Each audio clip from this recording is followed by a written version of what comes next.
মাওলানা মামুনুল হক সাহেব বের হলেন, খুশিতে অনেকে মিষ্টি বিতরণ করলো, এটা দিয়ে দলিল দিয়ে দিল 12 রবিউল আউয়াল ঈদে মিলাদুন নবী পালনের পক্ষে। ডাইরেক্ট কথা, আমরা নবীর জন্মে খুশি হয়ে মিষ্টি বিতরণ করি, এতে তোদের ওয়াহাবিদের গায়ে জ্বলে, আর তোদের হুজুর কারামুক্ত হয়ে বের হয়েছে, এতে মিষ্টি বিতরণ করলে গায়ে জ্বলে না, তার মানে তোরা নবীরে ভালোবাসিস না, তোরা হুজুরদের ভালোবাসিস না। আউযুবিল্লাহ। কিসের সাথে কি? পান্তা ভাতে ঘি। আল্লাহ নবী যখন জন্ম নিয়েছেন তখন আবু লাহাব একজন অমুসলিম হওয়ার পর তার দাসীকে যে আজাদ করে দিয়েছেন, আনন্দে মুক্ত করে দিয়েছেন, আজও পর্যন্ত সেই বয়ান গর্বের সাথে আমরা করি নাকি করি না? করি।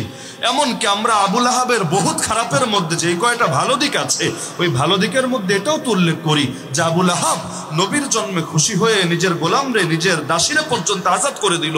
হায়, যেদিন নবী ঈমানের দাওয়াত দিয়েছিল ওদিন যদি এভাবে আনন্দের সাথে দাওয়াতটাও কবুল করে নিত, আজকে আবু লাহাবের নামে লানত দেওয়া লাগতো না, আবু লাহাবের নামের সঙ্গে রাদিয়াল্লাহু আনহু এই শব্দ আমাদের জবান থেকে বের হয়ে আসতো।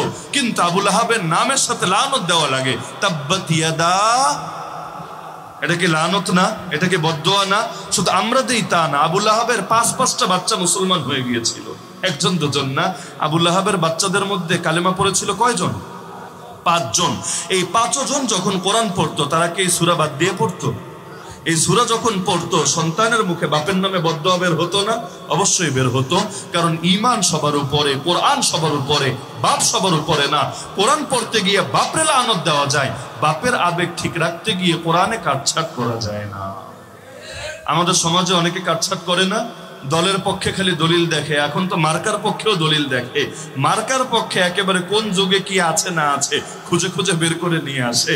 তো কোরআনের মধ্যে খালি মার্কার পক্ষে আয়াত আছে, আর তোমাদের কুফর শিরিকের বিপক্ষে আয়াত নাই, তোমাদের জুলুমের বিপক্ষে আয়াত নাই, তোমাদের ভণ্ডামের বিপক্ষে আয়াত নাই, তোমাদের মুনাফিকের বিপক্ষে আয়াত নাই। তার মানে কোরআন তো মানলা না, কোরআনটা নিজের স্বার্থে ব্যবহার করলা। তো এখন কোনো জিনিসকে কোনো জিনিসের সাথে মিলাতে চাইলেও এটার মধ্যে তো ব্যালেন্স থাকা লাগবে। এখন যদি এমন হয় প্রত্যেক বছর আমরা 2 মে নাকি 3 মে, মানে যেদিন মাওলানা মামুনুল হক সাহেব মুক্ত হলেন, এটাকে আমরা একটা উৎসবের দিন বানিয়ে ফেললাম, এবং প্রত্যেক বছর ওই দিন আমরা বিশেষ প্রক্রিয়ায় বিশেষ কিছু আমল জারি করে দিলাম, তাহলে আমাদের হুজুররা কি আপত্তি করবে না এর উপর? অবশ্যই করবে। এক হলো নগদ কোনো সংবাদ পেয়ে এটাতে আনন্দ প্রকাশ করা, আর এক হলো প্রতি বছর শুধু নির্দিষ্ট একটা দিনকে আনন্দের উপলক্ষ বানিয়ে ফেলা। দুটো তো এক না। নবীর জন্ম খুশি কি একদিন হতে হবে না সারা জীবন হতে হবে? নবী এসেছেন, এতে আপনি বছরে একদিন খালি খুশি? যদি বলেন একদিন খুশি, বাকি 364 দিন কি বেজার? যদি বলেন না হুজুর ডেইলি খুশি, তো ডেইলি মিষ্টি বিতরণ করেন না, মিষ্টির দোকানদাররা খুশি হবে। আমার এই ফতোয়া শুনলেও তারা এসে আমার হাদিয়া দিবে, যাক হুজুর একটা কাজের ফতোয়া দিয়ে এসেছে, প্রতিদিন নবীর জন্মে খুশি হয়ে মিষ্টি বিলি করতে হবে।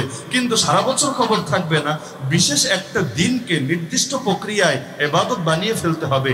আর এটা করলে মনে হবে উত্তম, না করলে মনে হবে একটু অধম বা একটু খারাপ। এই শরীয়ত তোমারে কে শিখালো? এটাই তো ইসলামের মধ্যে নতুন সংযোজন হলো। কোনটা মুস্তাহাব, কোনটা সুন্নাত, কোনটা ওয়াজিব, কোনটা ফরজ, শরীয়ত থেকে নিতে হবে। নিজের থেকে বাড়ানোরও সুযোগ নাই, কমানোরও সুযোগ নাই। তো এই সংশোধনী দেওয়ার পর এবং আশা রাখি